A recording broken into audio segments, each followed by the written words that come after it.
Welcome to Behind the Paranormal with Paul and Ben Eno. What is a poltergeist? Are they actually trying to scare you? What can you do about them? Hello, and welcome to the 590th edition, I should say. I thought there would be one or two or something there. Behind the Paranormal with Paul and Ben Eno. I am Ben, and those brief but pregnant questions came from my co-host and partner in the paranormal, my dad. And this evening, we welcome two guests with a rather terrifying story, and we welcome your calls this evening. The numbers are 800-449-1240. That's from anywhere in the U.S. or Canada, and 401-766-1240. That is locally, although we probably cannot take calls at all because both of our lines are occupied by our guests. Oh, okay, well, so, all right. But we do have email, so if you want to ask us questions via email, paul@behindtheparanormal.com for emails, or you can also use Facebook Message. All right, well, Jenny Ashford is a horror writer and graphic artist. In addition to the Mammoth Mountain Poltergeist, co-authored with Tom Ross, her other books include Red Menace, Bellwether, The Five Poisons, The Tenebrist, and two short story collections, Hopeful Monsters and The Associated Villainies. Her short stories have appeared in several anthologies as well. Tom Ross is retired from the U.S. Army. He now researches the paranormal, builds motorcycles, likes to cook, and also acts as a freelance club promoter. Jenny and Tom live in Orlando, Florida. Alrighty, so... Jeez. All right. There's a second page. I wanted to give the website, Benjamin. Sorry. Which is jennyashford.com. She also has a she also has a blog, cheerfully named goddessofhellfire.com, with current news about her writing and her opinions about horror genre in general, and in literature and film. Alrighty, so Jenny Ashford and Tom Ross, welcome to Behind the Paranormal. Hi, guys. Hi, thank you. Now we can get our tongues untied tonight. Yeah, you know, it's Mondays. Yeah. Sometimes I feel like Garfield. Anyway, so you two have an interesting dynamic. So, Tom, let's start with you. At the age of 13, you were an eyewitness to the Mammoth Mountain Poltergeist. But, Jenny, you're pretty much a paranormal unbeliever. So, care to comment? Well, I wasn't actually a witness, although I did witness it. I'd actually classify myself as a poltergeist focused or poltergeist agent, which is, at the time, I was the young kid that everything was coalescing around, kind of like Paul. Yeah. Didn't you witness one? Didn't you witness? I've witnessed a number of them. Okay. Remember the one that you were talking about the little girl? Oh, yes, that was Bridgeport, Connecticut, 1974. Bridgeport. Not all that many years before the Mammoth Mountain situation. Many years, but I was basically the equivalent of that little girl. Okay. That's how old I was. All right. What was going on? So you would call yourself what in parapsychology would be known as the agent. The agent, right? Okay. And I'm the only agent that's really talking right now. Okay. The girl from what was the really good one in England, the real famous Enfield. Oh, the Enfield Janet one. Yeah. Hodgson. Yeah. She won't talk anymore, and Donnie Deckard, also known as the Rain Boy or the Rain Man. Mm-hmm. He's not available right now. Well, the girl from the case in Bridgeport just passed away just a few months ago, in her early 50s. Yeah, it was terrible, and we had not been able to contact her. And I'm thinking of Bill Hall, the author of the World's Most Haunted House, which came out last August. Unable to contact her, and she never talked about it either, as far as we know. So I get what you're saying. Yeah. Okay. Well, Jenny and I wrote the whole story down, and I gave it from my perspective of how they start, and I take you with me through the entire event, and we re-investigated the case with all the other witnesses and got all their testimony of what they were thinking at each particular time. And at the end of the book, I point the reader to the works of actually real physicists that are working on science that could support much of that phenomenon. Okay. And I'll let the reader be a judge of what causes it, even though I do give my opinion based on my observations. Mm-hmm. No, that makes sense. So, Jenny, where are you coming from in all this? Well, interestingly, I mean, like I said, it was kind of, I'm a horror writer primarily, so most of my stuff is made up. But when I met him, I'd probably known him for maybe a year and a half, and he was like, you know, I saw Poltergeist once when I was a kid, and I was kind of like, no, you didn't, you know, and I was like, I'm a total skeptic, I'm an atheist, I was like, I'm not buying it. But the more he talked about it, and the more I interviewed his aunt and uncle, who pretty much, they were like, yeah, this is what we saw, and they described it, and everything like that. I was like, maybe there is something to it. And so, I asked him if it was okay if I wrote a book about it, and then I could put my own kind of skeptical spin on it, too, so we could get kind of both sides of the coin. So, that's how it kind of came together. So, as a novelist, does this create any kind of credible problem when you try to write a nonfiction book? So is there a credibility issue? Yeah, I haven't really encountered that so far. I made it pretty clear, like in all the materials, that yes, I normally write fiction, and I did actually kind of write this in a fiction sort of form just to like make it more interesting, but like in that kind of narrative structure.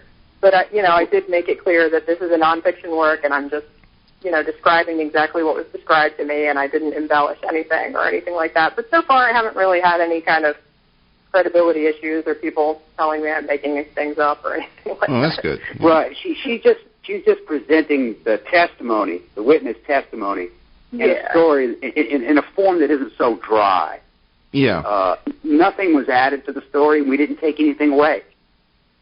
Because I've been advised in a long career as a writer, not to write fiction because the people expressing the opinion thought that it would harm my credibility as a nonfiction. You can't win, I guess, right? Yeah. I guess that's one of those things. Well, Jenny and I don't worry about it. I know what happened. I was there. I saw it. My aunt, uncle, my cousins, the neighbors, and we all saw it. But it happened in a time when it was pre-internet age. Nobody knew what a poltergeist was. We assumed that it was a ghost. And you didn't really... We were afraid to tell anybody about it. Mm-hmm. And it didn't last very long. It was intense, but it only lasted about 2 weeks. And by the time we really started to kind of worry about it, the phenomenon was starting to stop. Okay. Well, we wanted to thank you for your service, too, Indeed. by the way. Thanks. Yeah, and... So let's go over the basic story for those who have not heard the story or read the book. So please tell us what happened in 1982 when you and your family, Tom, headed to the Mammoth Mountain in California. Well, I can tell you what happened, but in the book, I can explain that poltergeist episodes take a long time to brew. I think they brew in the background for several years. There's a lot of family tensions and things like that you'll hear parapsychologists talk about. And on this particular occasion, my aunt and my uncle, my cousin, and I had the opportunity to go to a ski resort, a ski lodge at Mammoth Mountain in Southern California. And on the way there were couple strange things happened. And when we got there, I immediately started noticing that, I'll tell you the first part of the story. I put my bag down on my bed, and I had another bag out in the car to go get. And when I got my second suitcase and brought it in and went to the room that I was going to stay in, I saw a motion out of the corner of my eye, and I saw that my bag had been opened and moved on its side, and there was clothes scattered around in about a 2 or 3, maybe 3 feet diameter. And there was a rolled up pair of socks. You know how you take 2 socks and you roll them up like a ball? Mm-hmm. That was jetting across the bed fast, maybe, 20 miles an hour. And it moved probably about 4 feet. And as soon as my eyes really fixed on it, it stopped immediately. It stopped so quickly it almost blurred. That's interesting. We'll go back to that. Yeah, well, that was just the beginning of it, and I saw it, and I went, no, that didn't happen. No way. It must have just fallen over. And then we went back to normal activities of the day, settling in, and we were all getting kind of a strange feeling of being watched and pressure mounting. What do you mean First pressure? day there, not, excuse me? How do you mean pressure? I started to feel anxious, like Okay. something bad was going to happen. Mm-hmm. But it really didn't kick off until the following day. And, well, the first thing that happened is that, what convinced me was this. My aunt, my uncle, and I were standing in a doorway looking into a room. We had suspected that some objects had moved in there while we were gone. And we found hand towels folded up on the back of a drafting table chair. And we were all like, what is going on here? And my aunt said, my God, that is an ugly lamp. That lamp, it looks terrible. Because, it was just a lamp, and it just didn't look good. So we just walked away from the room, and my uncle shut the door as we walked away. We never went into that room. We went 5 steps up that hallway. And my uncle said, wait a minute, hold on. Let's go back and memorize the contents of that room and see if anything moved. And he opened the door, and we all just let out a gasp because the lamp was gone. And it was gone, and it was in the closet with the electrical cord trailing across the part of the floor. And I let out a scream and just ran straight to the front door. And that's really when we came face to face with, what you would call the paranormal. And as soon as we recognized that it was a reality, it accelerated. We would have, hundreds and hundreds of objects moving in the house per day. And some of them flown, some of them seemingly teleported. It's called apportation in parapsychology. Strange phenomenon. A blue, hazy, wispy areas up near the ceiling and round balls look like about the size of a softball. Yeah. Something up in a corner looking at you. Now, I heard your story that you saw gauzy humanoid figures. Well, not necessarily humanoid. It was just sort of gauzy. And when I had the physical contact, because you and I had we usually talk with guests we don't know before we book them for the show. And you and I had a very interesting conversation several months ago, and I believe that this came up. But I've had physical contacts with these. We don't interpret it the way most parapsychologists do, and we'll get into that later. But they were sort of gauzy shapes, but there was a physical presence there, and I felt what felt like skeletal structure and this kind of thing, but it wasn't really human. But I'm sorry, go ahead. So what color was it? Well, it was very transparent, or perhaps I should say translucent, and it was almost like a sort of a sickly white kind of a thing. But I have seen the blue haze that you mentioned. Yeah. Ours was blue. Yeah. You did have a sensation of being in the presence of something. Oh, absolutely. Yeah. It's there. I have an explanation for it if you read my book. Sure. But, well, we have, but the listeners haven't. So feel free to explain. Oh, yeah. Yeah. That's kind of getting ahead of myself, though. Yeah, we do that. But I mean, a lot of weird stuff happened. It's a real phenomenon, and I've been researching it ever since. I'd pay to see it again. That's how rare it is. Yeah. You're very lucky to see it. It's 1 in a million. It is rare in my experience. Now, 45 years I've been doing this, and I've only been involved in 2 really serious poltergeist cases, such as the Bridgeport one, and another one was in New Haven, both of them in Connecticut. And I've seen poltergeist phenomena here and there, but not like that, going on for days and that kind of thing. So how long were you in this? It was a condo, right? How long were you in this condo?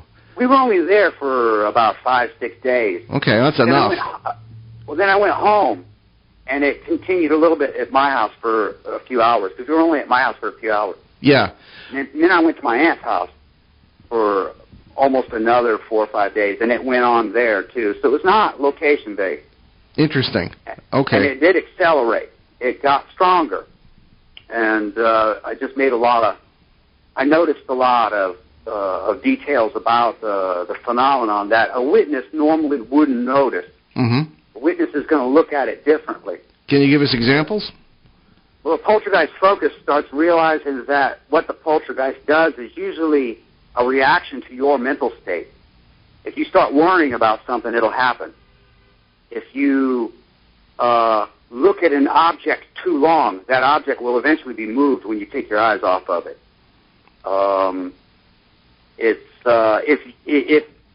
If an occurrence happens that amuses you and you have a positive emotional reaction to it, the phenomenon then becomes playful. If something big gets moved that surprises you and startles or scares you and you become intimidated, the poltergeist will then start becoming intimidating. So are you suggesting that the poltergeist is an extension of oneself?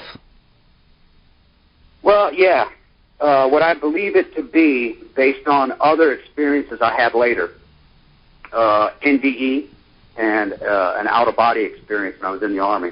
Yeah, NDE, a near-death experience. Yeah, okay. Right. I pretty much got wiped out in a motorcycle wreck when I was in the Army. Oh, and, I didn't know I was that. in a coma. Oh, yeah, I was in a coma for a while. Hmm. And I went through the whole, kind of, the tunnel and those stories. That's what I had. Mm-hmm. Okay. But I also had before that a OBE, just a spontaneous out-of-body experience while I was in bed. And my roommate witnessed it. And poltergeist phenomenon happened during that OBE. Okay. Now, I kind of lost track of where I was. Oh, what I believe is that I believe poltergeist is kind of like a stunted version of a OBE. Instead of the consciousness becoming exteriorized, I believe it's the unconscious or the subconscious. That's interesting. Yeah, all right. So, well, Tom, one of the questions we always ask folks who've been through this, whether they're on the air or not, is there are usually, not always, but there usually are other phenomena that occur, as you just described, later in your life or even before the experience that we're discussing as the main topic, So when you were really little, and you're only 13 when this happened, but when you were really little, do you recall UFO sightings, for example, or maybe a Bigfoot sighting, or anything of that kind that we might rope into the corral of the paranormal? Yeah, but not UFOs or Bigfoot. The only thing that I remember, say, at the ages between 6 and 14 is occasional bouts of premonition of knowing what would happen or knowing what someone was going to say. But it's difficult to put your finger on something like that, Sure. And if you think about it, you lose it. Right. So, but you don't know if it's just probability. All right. The only thing that I was absolutely sure of, because I had so many witnesses with us, is that objects can move with no visible cause in something called poltergeist. I know poltergeist phenomenon exists. Oh, yeah. Well, as do we. During the Mammoth Mountain case, did you see any apparitions? Yeah, but they weren't humanoid, like I said. It was usually a blue haze. A lot of times it would cover, say, like the ceiling, about 2 feet thick, cover the entire ceiling. Sometimes you could look down a hallway and look into an open room and see that it would totally fill a room. Or sometimes you'd look up in a corner of a room and there'd be a round ball about the size of a basketball or maybe a baseball. Like an orb, as the saying goes? Like an orb, but it was weird because it seems to be glowing, but it wasn't casting light. It seemed to be some kind of particles, but not really smoke.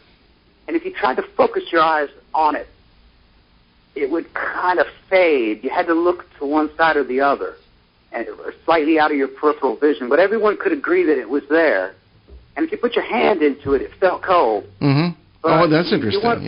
You weren't really sure if it was cold or if it was some kind of static. Yeah. I don't know if I put a thermometer in there it would read, but we just were saying, is that cold? Yeah, we think that's cold. Was anyone attacked at any point? Maybe not attacked, but was there any physical harm that took place? Physical harm or physical interactivity with whatever this was by you or anyone else? And can you describe that? Well, it never touched anybody. Probably the creepiest thing that it did is that it produced free drops of blood, and I have the blood still. It produced it on a sheet of toilet paper. Yeah. That I poured it into a room where all the doors and the windows were closed, and we were waiting outside, and it would flick the light off and on out in the hallway to give us a signal to open the door.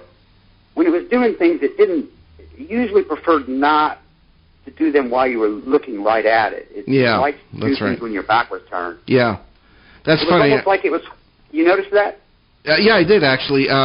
In Bridgeport case particularly, nobody was ever looking directly at the thing, including the child, when it occurred. For example, a table would flip over, or the refrigerator. Although we were, the police and the firefighters and I were looking at the refrigerator when it lifted up. So there were some things, but in general it was, as you say, out of the corner of your eye, or you'd hear the bang and that would happen, or you could see the piece of furniture flipping over after it had begun to do so. That kind of thing. You see an object arrive but not depart. Effectively, yes. And then, what I'm talking about? I'm sorry? We'd sit out there and okay, here's a good example. My uncle and I were sitting in the living room of their apartment. So it had been going on for days, more than a week at this point. And his back was to the kitchen. And I was sitting in the other couch, facing straight ahead, so it was kind of an L-shaped configuration. I just heard the sound of something hitting the floor near my feet, right in front of the sliding glass window. And I just heard something go, BOM! And I looked down, and it was a kitchen knife. Oh, dear. And my uncle said, "Did you see that?" And I said, "Oh, I saw it hit the ground." And he goes, "No, it came from the kitchen, was moving as fast as you could throw a baseball, point forward, almost hit the glass, stopped dead, and fell directly straight down in a single stroke." That happened in Bridgeport, too, with kitchen utensils. Yeah. So Ben had a question. Have you ever had that blood? Huh? Have you ever had that blood tested? No, but I want to. We don't have the money. I always wanted to know if the blood was from one source or from 3 different sources. Yeah, interesting stuff. Now here's another There's question. 3 spots in a triangle. That's interesting. So here's a question. We're going to get a little heady here. Actually, no, never mind. I'll save it till after the break because we have another 3.5 minutes to our break anyway. Okay. But the one thing you said too, Tom, was when the clothes were scattered around.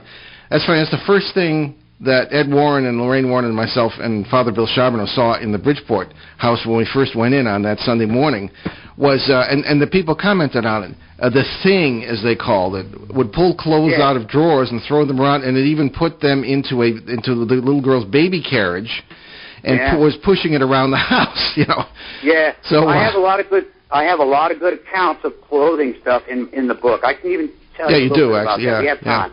But they always start with small, light objects, and they work up to bigger and bigger, heavier objects. Well, this is part of the MO, as you say. It does seem to start slowly. I would love to have known. Did you ever find out who was in the condo before you? During that period? Nobody lived there. It was a company condo. Oh, that's right, too. Yeah, that's right. You told me that on the phone. Yeah. It was a company condo. Nobody lived there. Yeah. There was nothing special about the location, as far as I know. I don't think there was. Well, I don't know about that. I looked up the Mammoth Mountain. And we always look for this because you always find things. I mean, maybe we're reading into it, but we always we never look like at one house or one family, whatever. We always look beyond, and you'd be surprised. The neighbors will be having problems. The Mammoth Mountain has a history of UFO sightings. There have been Bigfoot sightings. There are all kinds of strange things have happened around there. Many mountains have that. And maybe it's not connected, but we think maybe the conditions that allowed your situation to occur are the same that allow these other situations to occur. You may be a flap area or a potential one. So that's part of the way we approach that ourselves. But how much time do we have? Well, we got about a minute to the break. Minute and a half, actually. Minute and a half to the break. So. A little less than that now. I think it's a good idea, but in my particular case, looking back on it, when we all looked back on it, the poltergeist outbreak started before we got there. And that's in the book also. Mm-hmm. Yeah, it is. Yeah. On the way there, the hood of the Jeep flew open. Okay. Mysteriously. And that's happened to me too. Not the Jeep. Yeah. Yeah. Well, speaking as a professional editor, I mean, the book is well written, Jenny. I know we haven't talked to you much tonight, but it's well done, and we'll talk about the book after the break, so people can find out where to get it. But in the meantime, why don't we we'll take our break, and we'll be right back. You're listening to Behind the Paranormal with Paul and Ben Eno on WOON 1240 in New England's beautiful Blackstone River Valley. We'll be right back. Hi, everyone. This is your maitre d' in the Tiki Bar, Joe Callahan, inviting you into the Tiki Bar every Tuesday night from 6 until 7 p.m. It's nothing but the best in Jimmy Buffett music for the full hour, 6 to 7 Tuesday nights, right here on ON Radio. The Tiki Bar is brought to you by Papa John's Pizza, 1049 Cass Avenue on the corner of Mendon Road here in Woonsocket. Remember, better ingredients, better pizza, Papa John's. It's the Tiki Bar right here on ON 1240 WOON Woonsocket Radio every Tuesday night from 6 to 7. And we're back, and I wanted to just mention several of the charities, and Tom will appreciate this because we're both veterans. Veterans charities that we support on the show. Certainly USACares.org, doing great things financially for wounded veterans and their families, or families of veterans who've been killed. And when there's a financial problem, out goes a check. Great folks. Check it out again, and that's USACares.org. Also locally here in our part of New England, we have BuildersHelpingHeroes.org, Rhode Island Builders Association subsidiary, that actually built a wonderful special needs house for a Marine who'd lost both his legs in Afghanistan, and I was privileged to be at the key ceremony when that was turned over. A lot of vets were there. It was really great. So check out these charities. Also, our friends to the north, the Canadian Veterans Advocacy, and our friend Mike Blaze in Ontario, working legislatively and legally to help Canadian veterans who sometimes don't get what our veterans get. I mean, there aren't as many of them, and the benefits sometimes could be a little better, in my opinion. Anyway, so check those things out. So let's get back to our discussion with our very interesting guests, Jenny Ashford and Tom Ross. And we're going to talk about the book right now before we burn up the hour, because we're going kind of quickly. Yeah, Tom and Jenny, tell us about the book, The Mammoth Mountain Poltergeist, and where people can get it, and your websites, etc. I'll let Jenny handle that. Yeah. Well, it's available on Amazon, and you can get a print version. And I just recently put up a Kindle version also. Cool. So if you have an e-reader, you can get it on there. And I think you mentioned my website at the beginning. I just have JennyAshford.com or GoddessOfHellfire.com, which is my blog, the horror blog. And so the book's pretty much available anywhere online. You can get it. Great. Okay. Ben, you wanted to start us off for the next half hour. Okay, so we're gonna get into the behind portion of Behind the Paranormal now. So this is going back to the blood question. So here is a question, more on your theories of why this happened. How can an extension of the host's consciousness do physical things? The mechanism by which it happens? Yes. Is that what I'm being at? Well, boy. It could possibly, it's not going to be a guy like me who solves this. It's going to be a physicist or somebody who studies is doing consciousness studies. It's going to be a guy kind of like, who would figure it out, Jenny? Well, maybe David Deutsch. Stuart Hameroff, maybe. Hameroff, yeah. Be a guy like Hameroff. All right. Somebody who's doing consciousness studies. There's a good possibility that consciousness, as we know it, is not necessarily in the brain. It could be in some kind of what do you call it? Quantum entangled particles. Exactly, and non-local, as they call it. Yeah. Non-local. Yeah. Yeah. Okay. Well, the reason we asked too is because when I started out many years ago, and then Ben too, we just didn't see it the way parapsychologists see it. And I know a lot of parapsychologists. I worked with some for many years, way back. But it seemed to me that in most cases they were trying to make something that really doesn't fit in physical science, like the square peg in the round hole kind of thing. Yeah, I mean, they said there's really there's no technical mechanism for PK. They never found one. Even if they did, PK technically breaks all the laws of thermodynamics as well as the inverse square law, so all Newtonian physics is thrown out the window. So the question is this: how can this experience be proved to critics? And how PK being psychokinesis. Indeed. Because that doesn't explain it any more than PK does to people. No, not at all. But the movement of objects by non-physical. Well, the idea is if there is a critic that brings this up at a lecture or something, or some skeptic that's like, well, yeah, this, and that, how would you respond to that? First of all, I don't think it's the mind moving physical objects. That's not how I picture it. Mm-hmm. Now, I picture it more like whatever your consciousness is, maybe some kind of entangled information, quantum information. It must be interacting with the quantum entangled information of the physical object. In other words, not the physical object itself, but the quantum particles that are associated with it. So it would be kind of like, if you wanted me to put it in spiritualistic terms, it would be like the soul of a person grabbing the soul of a material object and moving it in the spirit world, and because it's connected to the soul, it moves in the material world. Is that a good picture? Well, yeah, I've heard that. It's kind of retro in the thing, but I think you agree with that. I think retro, but I was just trying to break it down to the lowest common denominator. Yeah. It's not happening, I don't think, in normal space-time. I don't think it has much to do with energy or matter. Well, so it means that science is incomplete, that there's stuff that science doesn't know yet. Oh, yeah, I think we agree on that. Right. Let me turn that around on you. We might say that instead of the spiritualist approach that you just described, with the soul, grabbing the soul kind of thing, we tend to favor more the quantum multiverse, or even the holographic theory, wherein the physical, an alternate physical entity or whatever will grab the alternate physical manifestation of the same entity, which is really, these worlds, if they're correct, aren't closed.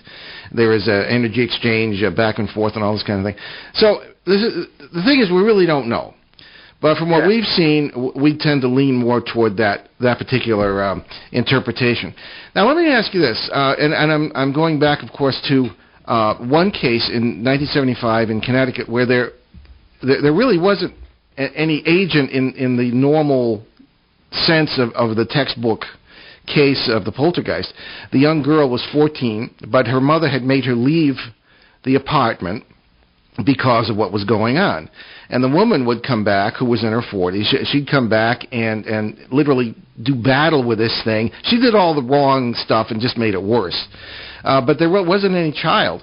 The children are often interpreted as the agents. In other words, particularly around the time of puberty or whenever there's, as you say, stress in the family or whatever ducks have to be lined up for this to occur, that it's generally focusing on a child. What we find, at least the way we look at it, and I'd like to get your opinion on this, is that the thing starts slowly because these are parasitical life forms that are looking for something to eat. Simple as that. And in the Bridgeport house, for example, it started with pounding. And as the people got more annoyed or angry or frightened, the entities got stronger because they ate the energy that was being put out by the people. Now, your case is interesting in the Mammoth Mountain situation because you hadn't been there before. And so if we're right, what was it feeding on? And you seem to walk into a situation where it was fully developed. And when the strength is gained by this entity or these entities, I think there were 4 in the Bridgeport house, you've got more abilities at cross-world interaction, such as the moving of the refrigerator or, as we were describing, the movement of the objects. So that's one interpretation that we tend to agree with. Now, let me ask you this. When you were witnessing any objects moving or, when they were moving in the condo when you were in there, did you get the feeling that it was an actual entity moving these things, or that they were just moving? Funny question, but... I had the feeling that it was an entity. You did? Okay. See, I rarely have had that. When we watched that refrigerator float up, it was... I got the impression that... Well, the presences I felt were not there when a lot of these things were taking place. And I wondered... You can't predict it. You can't predict it, and that's one of the things I'm talking about. Is that I didn't feel any presence before some of these things happened, or even while they were happening, and I wondered if maybe the forces or the energies that allow them to manifest in our world, but whether it's spiritual or whatever, multiversal or whatever, also allow things to change physically. In other words. I always use the analogy that when you run down the hallway, say in your house, and there are some papers on a desk or on a table in the hallway, you can stir up air that will knock the papers off the table. But you didn't actually directly knock the papers off the table. You see what I'm getting at? And I'm wondering if the energies involved in that allow paranormal things to occur, such as this, maybe just the byproducts were the refrigerator lifting up. Maybe there was a pass-through world where the laws of physics were different, and we've had eminent physicists on this show, not all of whom agree with us all the way, but many of whom believe that there are different physical laws in these different alternate worlds, and that when you have a membrane of one passing through another, stuff in our world can float or fall off or, whatever happens. Again, just one point of view. So that's... would that enter into your experience at all, if that was a possibility, or what say you? Well, yeah, I know these are tough questions, But. Yeah, based on what I saw, I don't believe that there was no maximum effective range per se. Okay. Yeah. As long as you were entangled with the object, you'd be able to move it. As long as you knew of its existence. Okay. Just because the kid's away doesn't mean that the things in the house would stop moving. Yeah. Because the kid's thinking about the house. That's where the problem is. Interesting. Okay. So, because another thing is that if anything like normal physics is involved, no, it wouldn't have worked, because my aunt saw a kitchen knife lift up about 3 inches and vanish into thin air. And we found it later in another room sitting on a bed. Now, if you're going to physically teleport an object by the laws that we know, require a lot of heat. You'd have to big old ring of neutron bombs. You'd have to tear the space-time continuum. Yeah. It would have vaporized Los Angeles. Mm-hmm. So, and it winked out without a sound, not even a flash, no heat. And it was the same with all the objects. I've heard stories that people will pick up an upported object or a moved object and be warm. Yeah. But we didn't notice that. We didn't notice like that. Yeah, I've heard of that, but not always warm. Yeah. Tom, no, it just seems normal. Yeah, exactly. You're both going to love this one. I don't know if you've listened to our show when we had Tim Swartz on, but Tim is a longtime investigator, and he talked about a case in which they were sitting in the living room, and up by the ceiling where your haze might have been seen, there were a bunch of stones that appeared and dropped to the floor. Yeah. And he just tried an experiment. He picked up several of these and with a magic marker, put an X on a bunch of them, went out to the field and back to the house, threw them into the field, and within 20 minutes they had reappeared by the ceiling and fallen down to the floor, complete with the X's on them. I thought that would be easy to do, actually. Okay. A poltergeist would find that easy to do. All right. Here's a good example. Whatever you're focusing on, that's what the poltergeist is going to do. It wants to please you. Interesting. I know a parapsychologist that measured how far an object moved. Jenny, do you remember how far that object moved? Was it 42 inches? Which one? The statuette?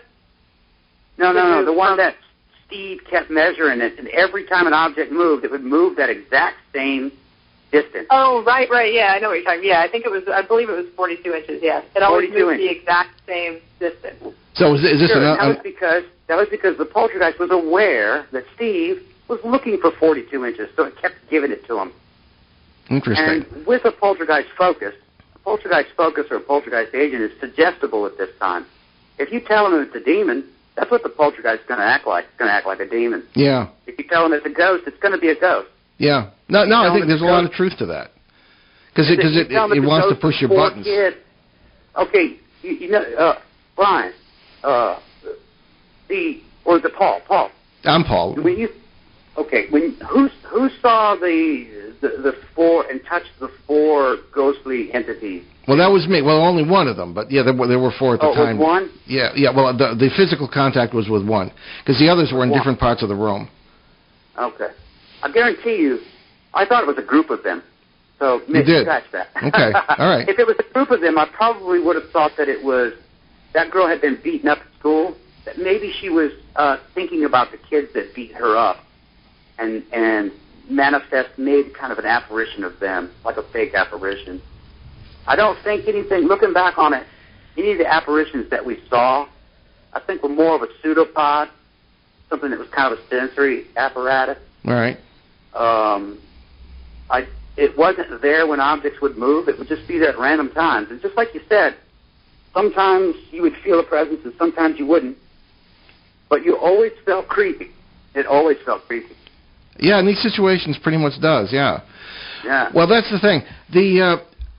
I still the big difference here is I still think we were dealing with independent entities rather than something produced by the agent. Although we've got the whole tulpa phenomenon that's known best in Tibetan Buddhism, where as a spiritual exercise, the monks will sometimes concentrate and produce some sort of entity known as the tulpa or spirit or whatever you want to call it.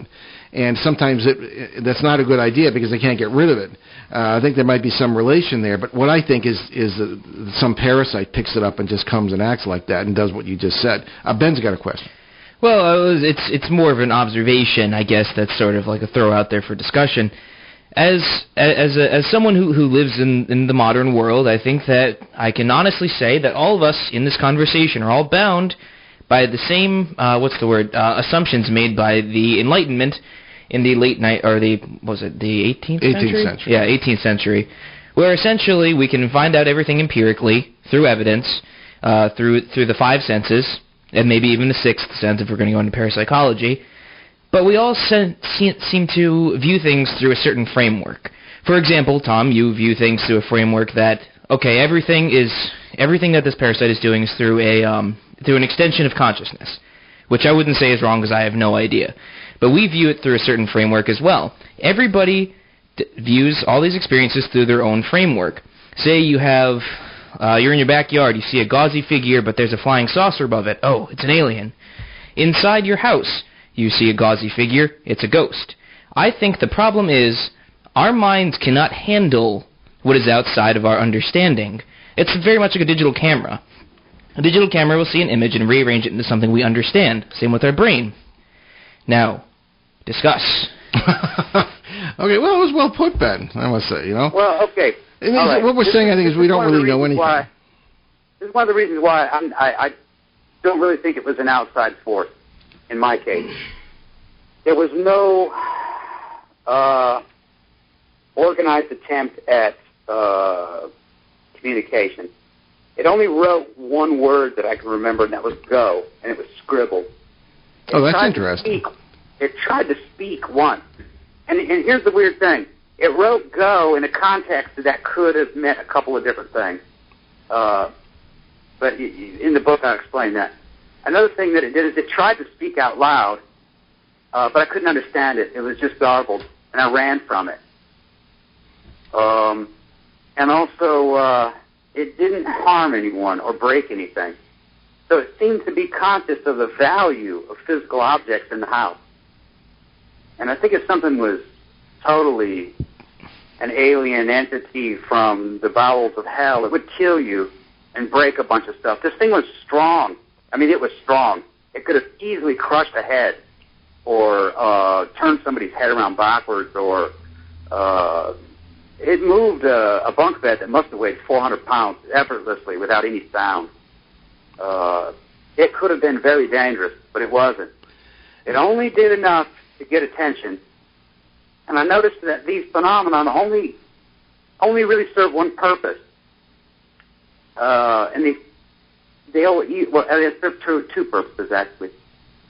They seem to either be trying to break a family apart or bind a family together against a common foe. Like, for instance, the little girl in the case you were involved in, she was in a family she wanted out of. So the phenomenon was used to call for help. And in my case, my family was kind of breaking up, and this helped bind it together. Well, that's interesting. The phenomenon kind of self-serving. Interesting. Do you feel that if you had been there for another month, say, in that condo, that the nature of the phenomena might have become more concentrated, become more powerful, anything of that? Do you think it would have further developed? Well, remember that we left that condo and it followed us to my aunt's house. In its full sense? In other words... Oh, yeah. Oh, okay, yeah. all right. No, it got stronger. It got stronger at my aunt's house. Interesting, okay. It actually made a dummy out of clothes and a badminton racket and put it next to my cousin while he was in bed, and it did it in a split second. And then it put a baseball cap on his head while he was asleep, while my aunt was watching him. That was another weird thing. You could one time I put I put a folded up hand towel on the top of a curtain rod and was backing away from it, and it would turn away. I was trying to catch it moving, and I would turn away from it and then quick look back. I did that about 3 times as I was walking away from it. Simultaneously, my uncle was standing in the doorway looking directly at that folded up hand towel. We were trying to catch it moving something. And I looked away and looked at my uncle and right in his eyes, and I could see that he was looking at the hand towel and looked back. I looked back and it was gone, and I said, "Where did it go?" And I looked back at him and I saw it dawn on his face that it wasn't there anymore. And he went, "I don't know. I was just looking at it." And I turned around to look at the empty curtain rod, and he said, "There it is." And I looked at him. He was pointing at my back pocket, and it was hanging out of my back pocket, folded up neatly. Half of it was in and half of it was out, folded over my back pocket. That's very interesting. Oh, and I jumped 5 feet, pulled that thing out, screaming, "Wow! And how did you do that?" You didn't feel anything messing around with your back pocket? I didn't feel it go in. And here's the weirdest part that I can't understand. My uncle was looking right at it, and he didn't even see it vanish. Mm-hmm. Wow. He just was looking around. Wait a minute, hold on. Where did it go? And later on I said, "Did you see it wink out or vanish?" He goes, "No, I was just looking at it, and then I couldn't find it." When did this end? Or did it? It ended at my aunt's house. And I'm going to save that for the book. It ended pretty abruptly. All right. And I explain why. Okay. All right. Now, after that, it shifted. It's kind of like it matured into out-of-body experiences. And out-of-body experiences were reported in the Enfield case, but not explicitly. They were inferred. Mm-hmm. Janet said she lifted up out of her bed with a book in her hand, went through the wall, and dropped the book in the neighbor's apartment. And the book was found over there. But most of the people that were in the case do not believe that she actually physically went through that wall. They think she kind of actually projected up and brought the book with her in the same way that a poltergeist would do it subconsciously. With the soul-to-soul kind of process. Like a soul thing, right? Yeah, okay. All right. Well, we respect that. Okay, well, I guess we're just about done. We got to get into our announcements and stuff. Jenny, we haven't talked to you much on the show, but we really appreciate you being here. Tell us once again about the book, where people can get it, and your websites. Okay, my websites are just jennyashford.com or goddessofhellfire.com. That's my horror blog. And the book you can get it on Amazon. Like I said, there's a print version and there's a Kindle version. You can just Google it and it'll come up all over the place. So. Okay, very good.